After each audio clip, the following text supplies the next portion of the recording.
Nós combinamos de começar essa fala com um vídeo onde vocês vão ver um trabalho do Efraim, né?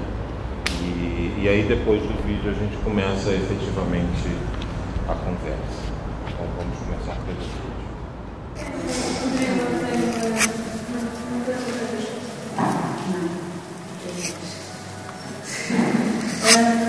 O Rodrigo não tem a mesma expressão, não sei se não. Não, o Rodrigo monta as coisas. Sim, mas ele também é fotógrafo. Ele chama-se Rodrigo, Rodrigo Rodrigo. É uma expressão, acho que é não sei se é Esse não. Estava numa prova. Aquela pessoa não estava. Estranho estar a ser sempre ao mesmo tempo. Percebes? Porque eu, por exemplo, agora uma prova era isso. Uma expressão sobre montagem, mesmo que era da desculpa das gírias. Mas fotografias, espaços. Mas mesmo as coisas à inauguração. Isto tudo. São vistos assim os fotografias grandes, não é? tira. Deixa assim.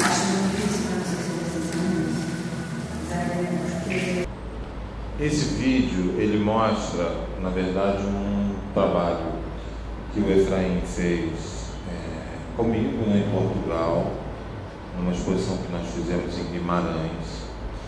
E ele parte de algumas compreensões do trabalho do Efraim, né? Antes disso, a gente poderia criar aqui uma possível relação entre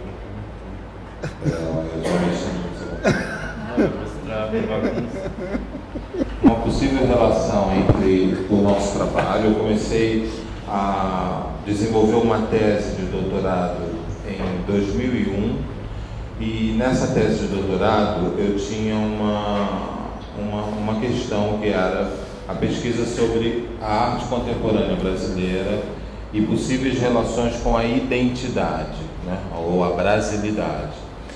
Eu conheci o Efraim nessa época, conheci o Zé Rufino nessa época, e nesse momento havia uma espécie de pergunta, né, que me estimulava a pesquisa, que era como a arte contemporânea brasileira agia no entorno de questões que eram marcadamente vinculadas à história do Brasil, né?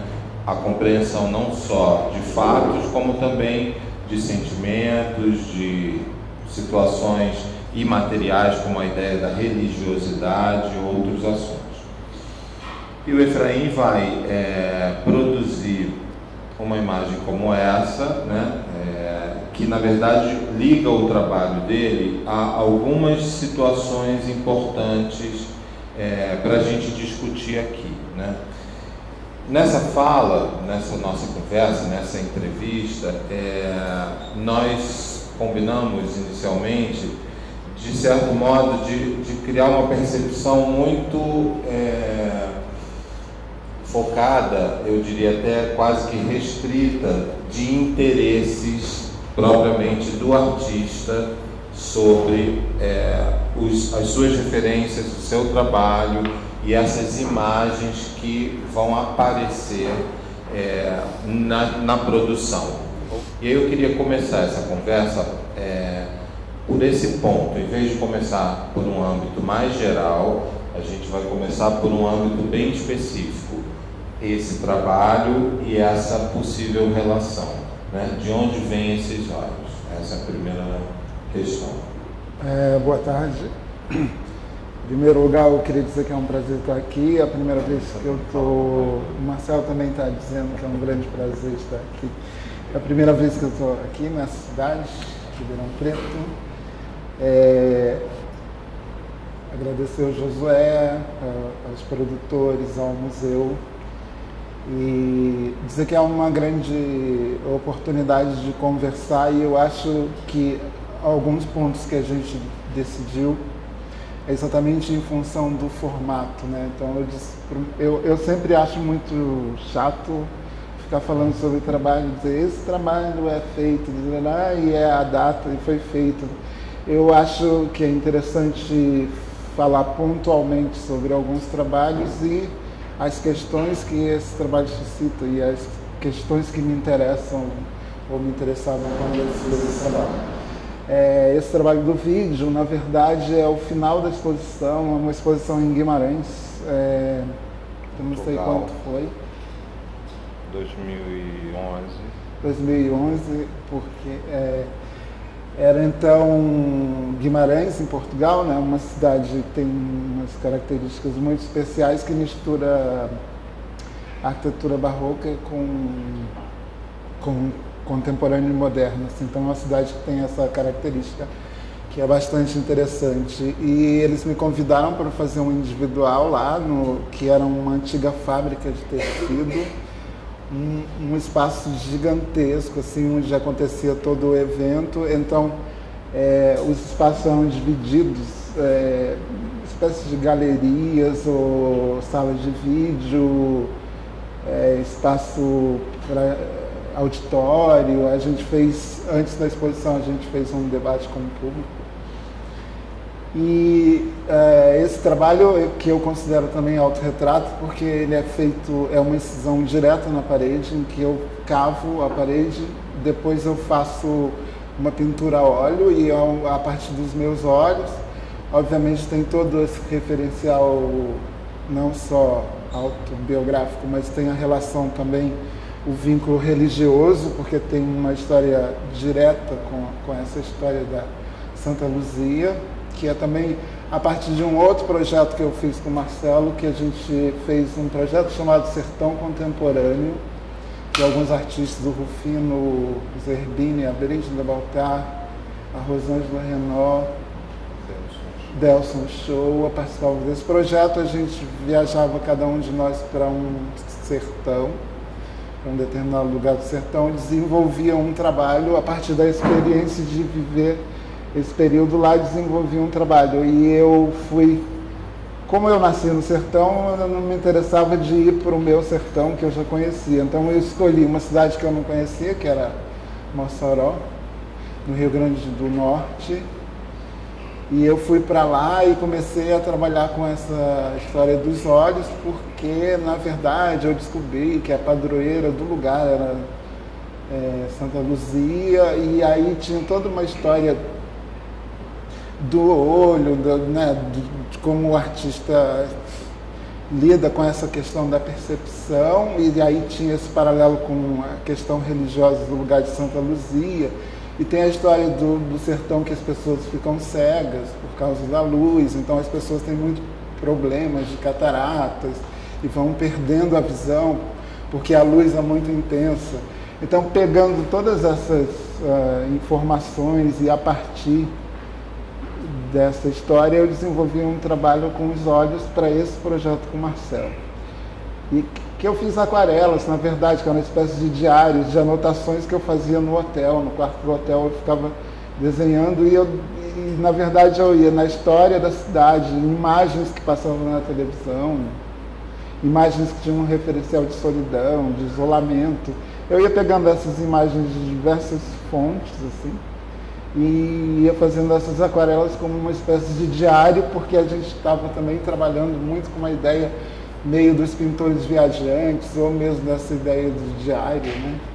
E aí eu fui desenvolvendo esse trabalho. Quando eu fui convidado para Guimarães, eu e o Marcelo, para esse projeto, eu estava muito pensando sobre essa questão do olho, né? E o quanto que isso é significativo e simbólico. E aí eu comecei a fazer um trabalho que era uma incisão direta na parede.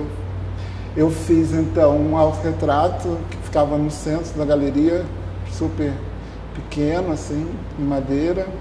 Era um autorretrato de braços abertos, em cima de um praticável gigantesco, porque o espaço era bem grande, então ficava aquela figura solitária, com os braços abertos, no espaço gigante, assim, numa base gigante, um pouco a ver também com o trabalho que eu fiz na Bienal de São Paulo.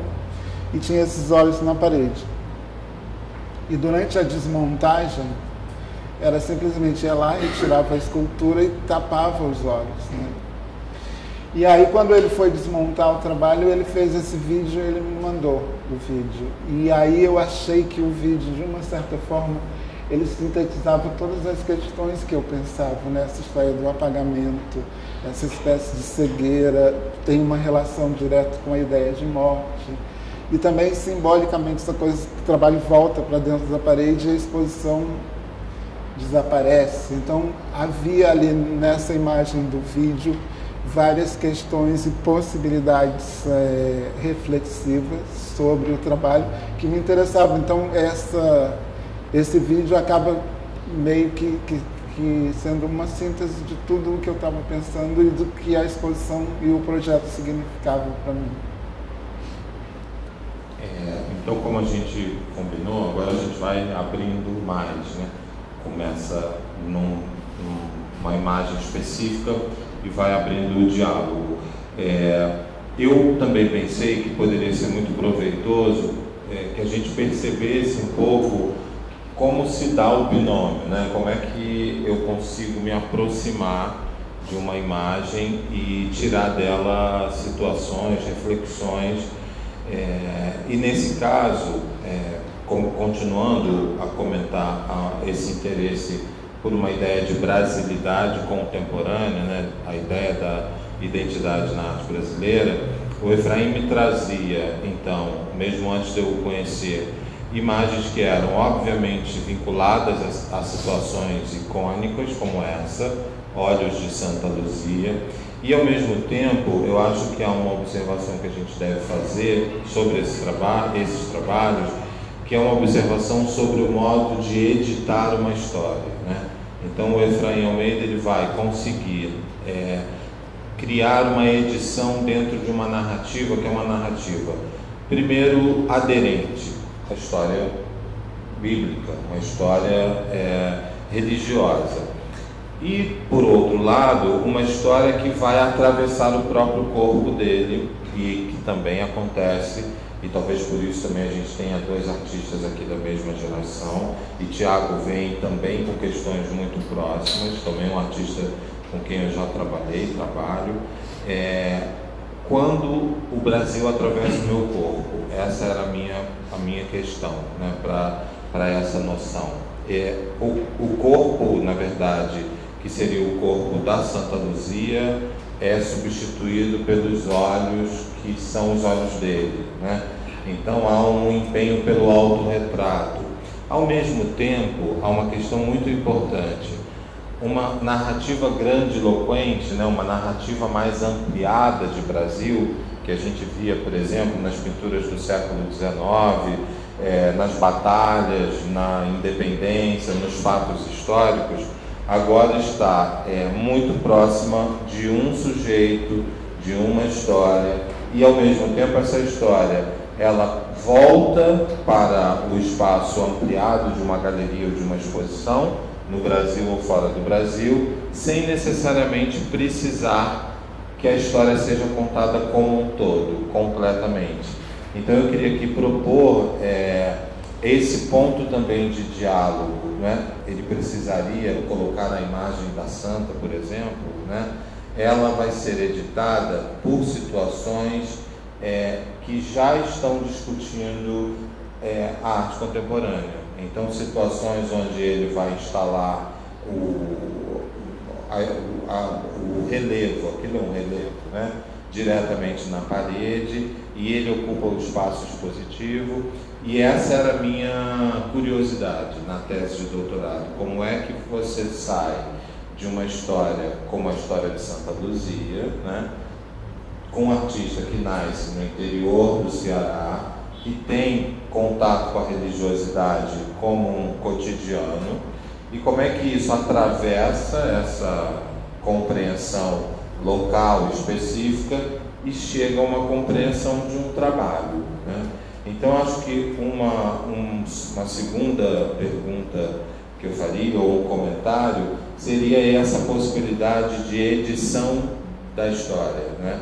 Há uma edição da história, e mais do que isso, essa história precisa ser a história do corpo do artista. artista, ela precisa atravessar o corpo do artista, porque não é uma representação bíblica, não é uma passagem bíblica, mas ao mesmo tempo o núcleo do interesse é um núcleo bíblico, né?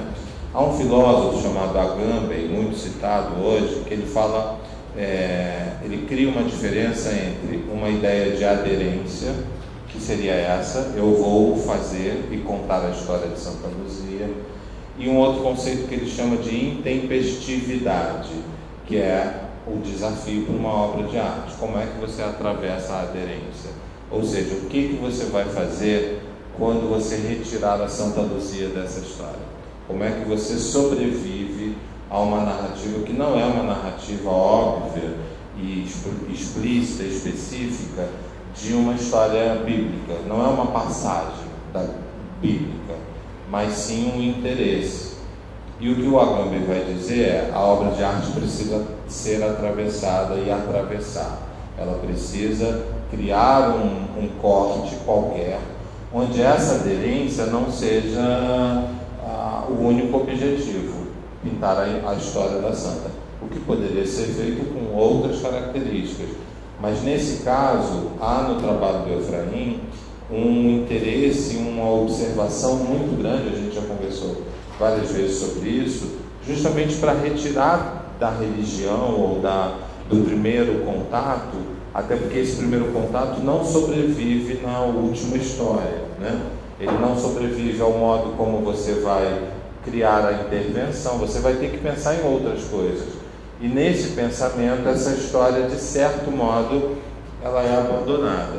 Nesse projeto que ele mencionou, que o Rufino também participou, chamava Sertão Contemporâneo, eu, como curador, tive o privilégio ali, como os trabalhos não existiam, eu tive esse privilégio de invadir a lógica junto com eles, né? E eu lembro do Efraim me ligando, muito desolado, assim, dizendo, é tudo igual, né? Assim, porque ele nasce num sertão, então eu vou fazer o quê? Terra rachada, cactos, é tudo igual, é tudo da mesma natureza. Mas esse sertão não era mais aquele sertão da representação fotográfica ou da representação dos documentários. Era o sertão que atravessava o tédio, era o sertão que atravessava, por isso, a imagem da televisão. Numa das aquarelas, ele vai pintar o urso do desenho animado, mas era o sertão também, ele está vendo a televisão no quarto de hotel. Ao mesmo tempo, é o tédio da ideia do deserto, é o vazio do deserto que está na tela da televisão. Minha curiosidade, minha admiração por esses artistas reside também nesse lugar, né? Na possibilidade de você criar modos de silenciar uma história. Então, acho que seria assim o segundo comentário, a segunda consideração que eu faria: o modo de chegar a uma história e o modo de jogar, de certa maneira, essa história fora, né? Para que sobreviva uma outra situação. O que eu gostaria de falar para complementar um pouco essas ideias que a gente está colocando aqui é falar um pouco sobre a minha história e como eu cheguei a esse lugar. Na verdade, a minha formação é na Escola de Artes Visuais do Parque Lage. Tenho aqui um amigo de longas datas da escola. Eu estudei na escola, quase como todo mundo da minha geração, pintura, e depois o trabalho foi naturalmente indo para a questão escultórica. Eu, na verdade, trabalho entre o Rio e o sertão, quando eu posso. Esse ano eu não fui nenhuma vez lá. Eu mantenho uma casa lá no sertão onde eu trabalho, e o material que eu utilizo normalmente nas esculturas é uma madeira que se chama umburana, que é uma madeira muito característica e que tem características muito especiais, assim, quando eu escolhi essa madeira, porque na verdade é uma madeira utilizada pelos artesãos. As pessoas fazem brinquedos e imagens, ex-votos e imagens religiosas, eles usam essa madeira. Então a escolha do material também já vem com significados, né? Eu não escolho um material qualquer, esse material tem uma história cultural e por isso eu elejo esse material como material de trabalho. E dizer que é super importante para mim também essa história de eu ter saído daquele lugar, eu ter tido aquele tipo de formação cultural e visual e entrar num outro contexto e estudar na Escola de Artes Visuais do Parque Lage, que é uma escola voltada para questões de arte contemporânea. E eu acho que é super importante entender também esse deslocamento, né, do trabalho e essas questões conceituais do trabalho, porque também muita gente olha para o trabalho e sempre faz uma leitura muito superficial em relação a essas questões do sertão ou de identidade brasileira. Essas questões elas estão no trabalho, mas elas estão no trabalho porque o trabalho lida com a minha história. Então, obviamente, essas imagens, esses materiais fazem parte da minha história. Mas não há a intenção de representar o sertão, ou o Nordeste, ou a identidade brasileira. Na verdade, faz parte do trabalho por todas essas coisas que a gente está falando, mas não necessariamente é sobre isso que o trabalho lida diretamente com a questão de brasilidade ou identidade brasileira. Obviamente que o trabalho passa por todos esses questionamentos e eles são importantes. Eu fico pensando muito na ideia que a gente já conversou muito sobre a ideia de pertencimento. Então, de uma certa forma, o meu trabalho é sobre pertencimento. Então, continuando, né, nessa conversa, aqui a gente consegue ver, né, alguns exemplos desse tipo de madeira que o Efraim trabalha. A gente poderia aqui fazer várias relações, né, pensar em várias situações que dão a esse lugar da escultura essas características que a gente estava conversando, né? Essa madeira que vem então com uma espécie de carga afetiva, né? A Lígia Pape usava um termo que eu gosto muito, ela dizia o lugar imantado, né? É um imã, é uma manta, né? Que vai por sobre os trabalhos, que na verdade dão a característica, e isso vem da arte contemporânea também. A arte Povera trabalhava assim, o Joseph Beuys trabalhava assim, quer dizer, há um vínculo ali direto que a gente também vai poder ver no caso do Rufino com os documentos. Há um vínculo imantado da matéria com a qual o Efraim trabalha, né? E esse vínculo já é um pouco parte disso que ele está dizendo, né? Pesquisando então essa noção, a gente da brasilidade, da ideia da identidade, a gente percebe então essa diferença que de fato gera em torno dessa tese, né? Há então uma vontade que passa pelo particular, pelo específico e não mais pelo programático, como por exemplo numa Semana de Arte Moderna de 22, né? Não há um programa para se desenhar ou se representar o Brasil. Há uma vontade narrativa, há uma vontade de criar coisas imantadas.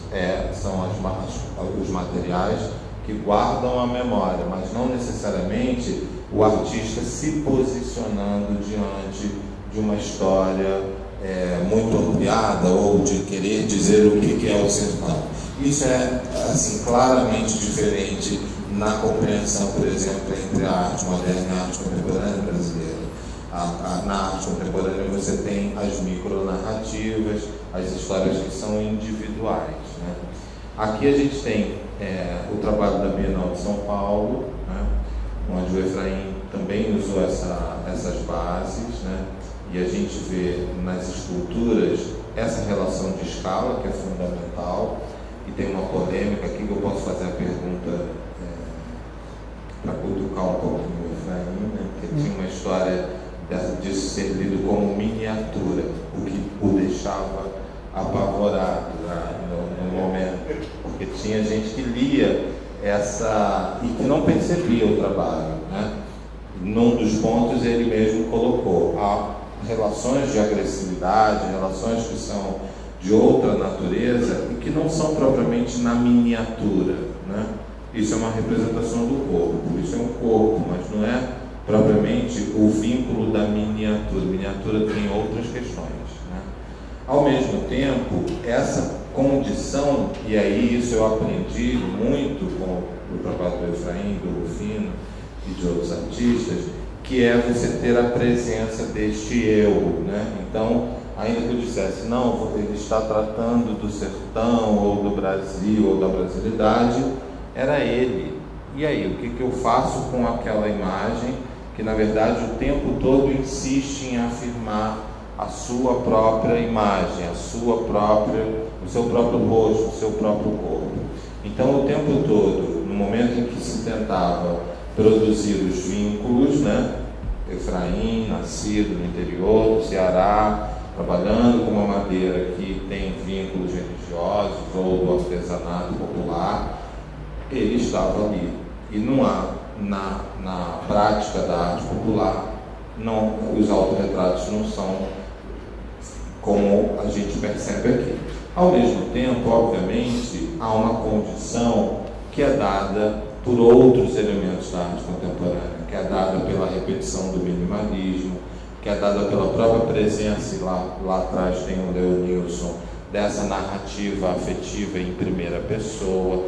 Então, o tempo todo o trabalho escapa dessa compreensão, que seria uma compreensão histórica muito simples e fácil para se criar um texto todo vinculado, né?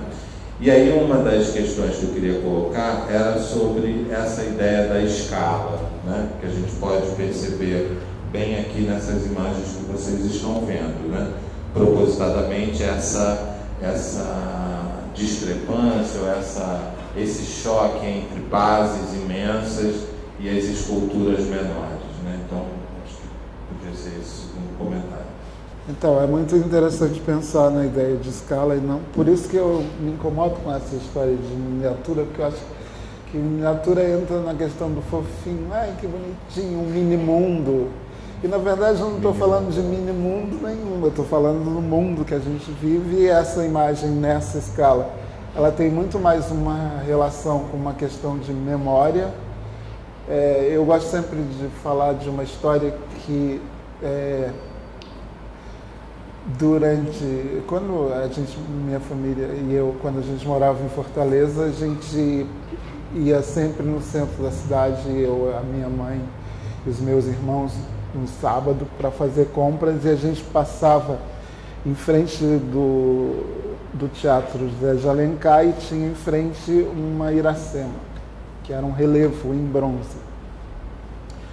E aquele relevo da Índia em bronze, da Iracema, para mim me perseguiu a vida inteira como uma imagem gigantesca, incrível, porque eu era desse tamanho e aquela imagem era desse, mas para mim era gigante.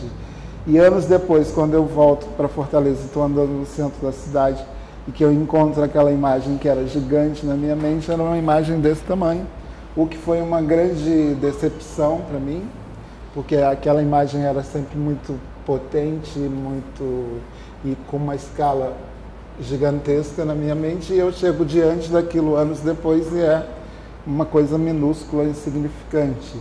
Então, para mim, está muito claro essa relação da escala, e quando eu faço os trabalhos nessa escala, tem mesmo uma ideia direta com essa ideia mesmo de distorção da memória e de questões afetivas, né? De como você se aproxima dessa imagem.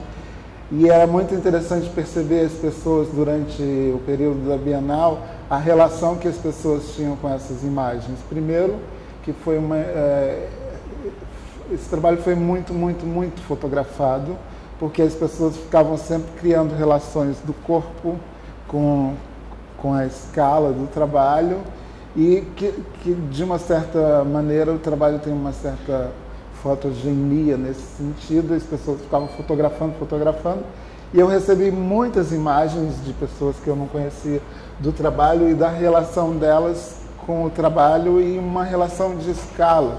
E uma relação de escala é uma relação de afetividade com a imagem. Então, quando eu escolho fazer os trabalhos com essa escala, é, na verdade, uma espécie de estratégia que eu uso para criar essa cumplicidade com o público, né? com as pessoas, com os visitantes da exposição. E essa maneira que eu escolhi de instalar os trabalhos na Bienal desse jeito também era a minha relação de como resolver aquele espaço gigantesco da Bienal, monumental não só de verdade, como monumental simbolicamente, e de criar jogos aí de possibilidade entre história da arte, que vai de Brancusi ao minimalismo, que você pode pensar nessas bases, e uma inversão, quando a escultura, a base é maior do que a escultura, jogar um pouco essas possibilidades, são possibilidades ligadas à questão da história da arte mesmo e da história da escultura. Então, para mim, era interessante ter essa leitura, né, e essa relação, esse vínculo com a história da arte. São 5 esculturas que eu fiz, todas elas têm um posicionamento que é reflexivo, em si mesmado, assim. Elas têm umas espécie de tatuagem no corpo. Tem uma nessa que você não consegue ver e é proposital mesmo, porque ela é feita com a madeira da mesma cor, é uma espécie de machetaria feita na própria escultura, e que são imagens que eu escolhi, são espécies de clichê de identidade nordestina. Então tem carcará, tem cacto, todas essas imagens estereotipadas de Nordeste eu tatuei no corpo. E aí para mim também era uma ideia, o corpo que traz a questão identitária, assim, e era também uma ironia com essa ideia clichê de Nordeste, que o tempo inteiro as pessoas estão meio que carimbando o trabalho um trabalho de um artista nordestino. Outro ponto, e aí a gente vai avançar na imagem e ela vai trazer para a gente questões, né? Uma exposição que o Efraim fez, não vou lembrar o nome, nem o ano, nem vou tentar fazer esforço para isso. Chamava Escultura que Cabe na Palma da Mão, né? E o convite da exposição era a mão dele segurando uma escultura. E isso tem uma importância grande assim, na produção, né? Essa noção, como ele disse, de algo que esteja próximo do corpo ou algo que seja de uma relação afetiva, né? Cabe na palma da mão. Claro que toda metáfora de segurança que tentamos ter, né, com coisas que estejam próximas de nós e coisas que a gente almeja como utopias, desejos, né?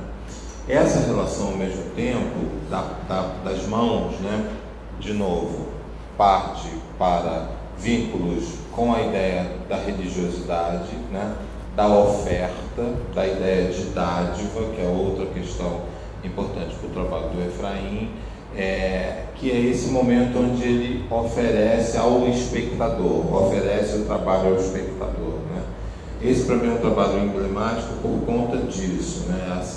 Há uma série de trabalhos onde ele apresenta essas mãos que saem da parede e te oferecem, né? E oferecem o trabalho, né? Por um lado, a gente poderia friamente, de um modo mais ligado às ideias de um sistema de arte, do cubo branco, da galeria, pensar isso, né? Em que ponto a arte ela é uma dádiva, ela é uma troca, ela é um oferecimento. Oferecemos, né? Na galeria, nos museus, nas instituições, obras. Ao mesmo tempo, há uma outra questão, que é uma questão que a gente também conversa bastante, que é a parede como estrutura narrativa, né? Tem um outro trabalho do Efraim que chama Lázaro, onde, por conta da própria iconografia religiosa, tem uma série de cachorros que lambem, né, a parede, né? Então, essa é uma questão importante também, quer dizer, e é um óleo que vai se tornar aqui um comentário, como o espaço é ocupado de um modo narrativo, né? narrativa, obviamente, que estamos falando num sentido ampliado. Essa, por exemplo, é uma série de trabalhos onde as mãos saem da parede e oferecem, né? E criam essa relação da dádiva, né? Do dom, da troca, que é um conceito estudado pela antropologia, por exemplo, quando se diz que, na verdade, a sociedade capitalista é que faz as trocas de um para um, né? Eu tenho que pagar o preço que vale exatamente aquele objeto. Em outras sociedades, sem esse sistema, essa troca pode se dar por outros laços, né? Você pode trocar um abraço por uma outra coisa, né? E não necessariamente no vínculo estrito da noção do dinheiro, por exemplo.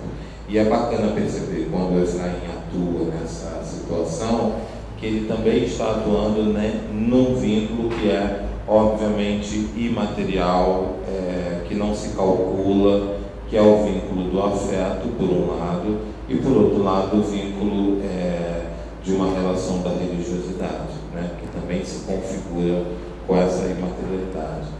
Essa ideia inicial que ele falou sobre a escultura que cabe na palma da mão, é óbvio que reforça a ideia da escala do trabalho e das questões de afetividade e as questões simbólicas do trabalho, mas também é a partir de uma conversa que eu tive com o Frederico de Moraes, logo no início da carreira, assim. Eu tive o privilégio de conhecer o Frederico, de conversar algumas vezes com ele, e ele falou sobre essa história da escala do trabalho, e ele dizia que era uma exposição que era possível de carregar no bolso. E essa ideia me perseguiu durante muito tempo, e aí, anos depois, eu fiz essa exposição que chamava Escultura que Cabe na Palma da Mão. Olha o Lázaro. Surgiu, então, é o Lázaro, que é uma imagem de São Lázaro, que é uma imagem que tem na casa dos meus avós, da minha mãe, eu convivi com essa imagem, que são os cães lambendo as chagas de São Lázaro, e eu refaço essa imagem só com os cães retirando mais uma vez o apagamento do corpo e lambendo a parede, e aí quando ele lambe a parede do cubo branco ou da galeria, entra aí outras simbologias e outras possibilidades de leitura. O chão, a parede da galeria como chaga, enfim, há aí possibilidades de leitura sobre essa imagem e como que ela pode ser ressignificada. E essa história que o Marcelo falou da questão como os trabalhos são instalados e da importância fundamental do espaço, do branco, tal, que a Lisette chamou num texto de céu metafísico, ela chamava esse espaço branco das exposições que eu faço como céu metafísico, que é um céu também que é carregado de significados, que é um vazio carregado de significados, não simplesmente uma parede branca, porque o branco da parede e a maneira que os trabalhos são instalados, ele reforça exatamente essa ideia de ausência, de um corpo ausente, do invisível, né, que está ali no trabalho pela maneira que aquilo se constitui quase como um corpo invisível. Então, a importância da instalação e do uso do espaço branco é um pouco para enfatizar esse caráter de ausência no trabalho.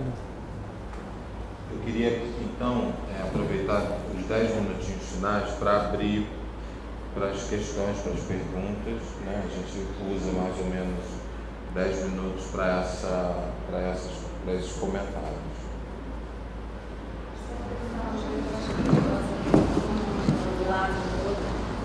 Conjunto ideia, um elementozinho fora, não ocorria uma coisa meio como deve ter acontecido do Champ, né? Curioso, a pessoa quer comprar aquele bonequinho, vou pôr na tela, não tem nada a ver. Você deve lidar muito com isso, a pessoa querer um objeto ou eu não ligo a mínima. Eu não ligo a mínima, porque na verdade eu entendo, quando o trabalho ele sai do espaço em que ele foi feito, na verdade, a pessoa não está comprando o trabalho exatamente, ele está comprando algo que significa alguma coisa. Mas, assim, eu não tenho a menor pretensão de controlar o depois que acontece com o trabalho, porque também se eu fosse controlar isso, eu ia ficar louco.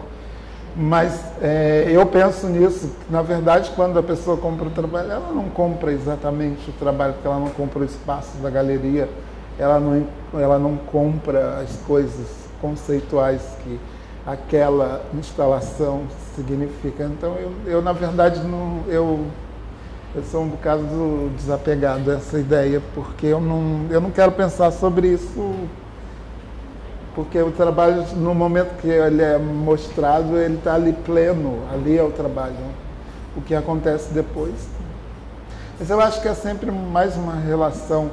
O colecionador tem muito essa relação quase fetiche com o objeto, né? Então essa relação fetichista com objetos não é uma coisa que me interessa muito, assim.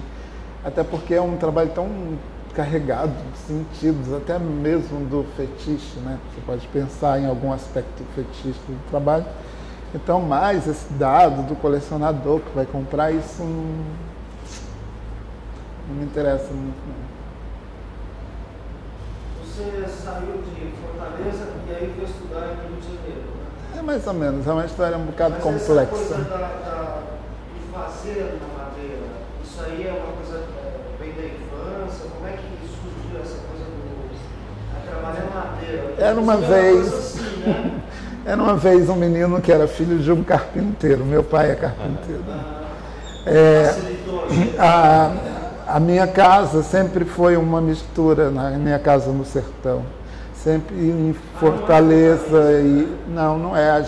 Eu mudei para Fortaleza quando chegou a idade para estudar, a gente saiu do sertão e foi para Fortaleza. Eu estudei um tempo em Fortaleza e depois a família muda para o Rio de Janeiro.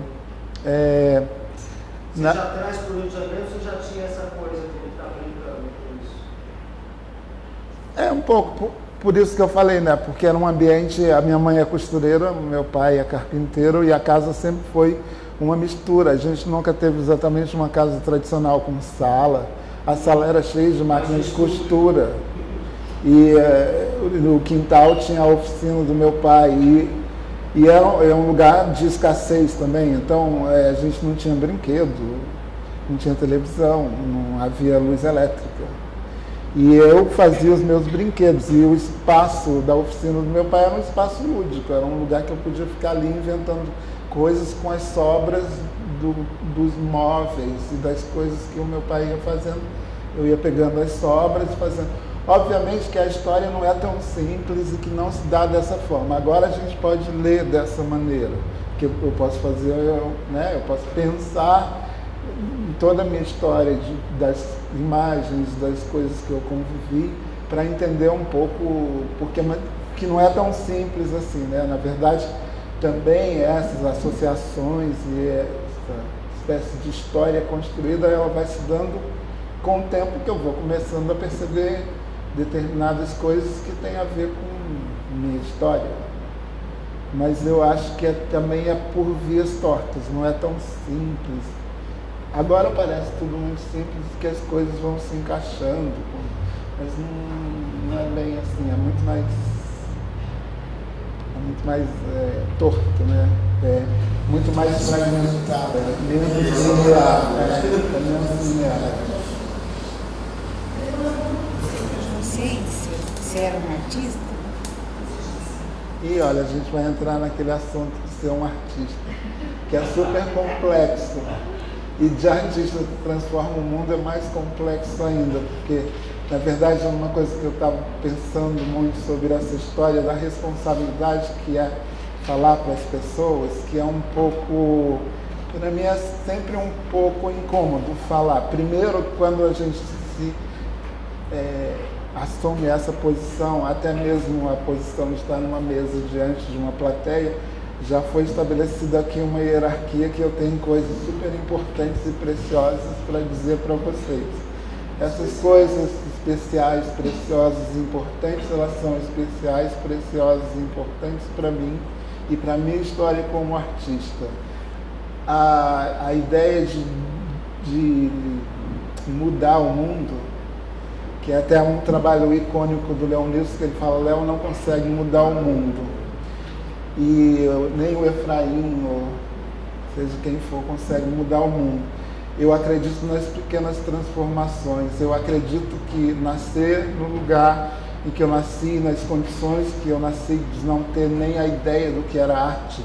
Quando criança, o meu pai dizia que eu ia ser engenheiro, porque eu construía coisas, porque não havia a ideia de ser artista naquela comunidade, não existia. Eu não convivi com esses escultores populares, porque onde eu nasci não tinha nada disso.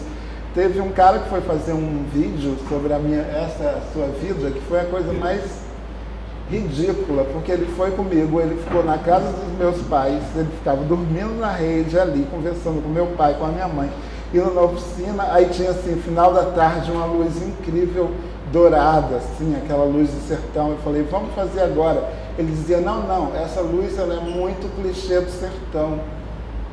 Eu falei, olha, essa luz clichê do sertão não é uma realidade? Ele falava, não, isso é muito clichê, essa luz dourada. Eu falei, não existe, isso é uma abstração.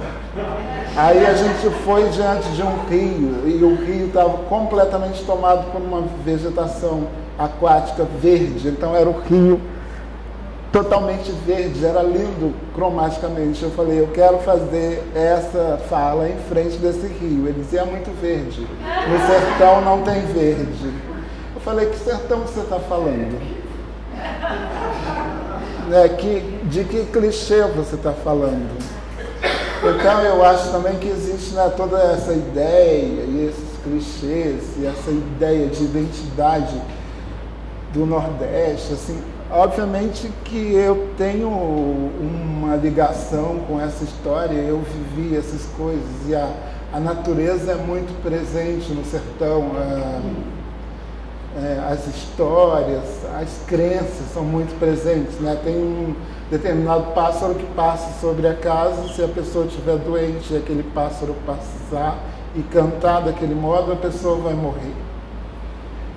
Eu convivi muito na infância, eu vi os meus melhores amigos morrendo de fome.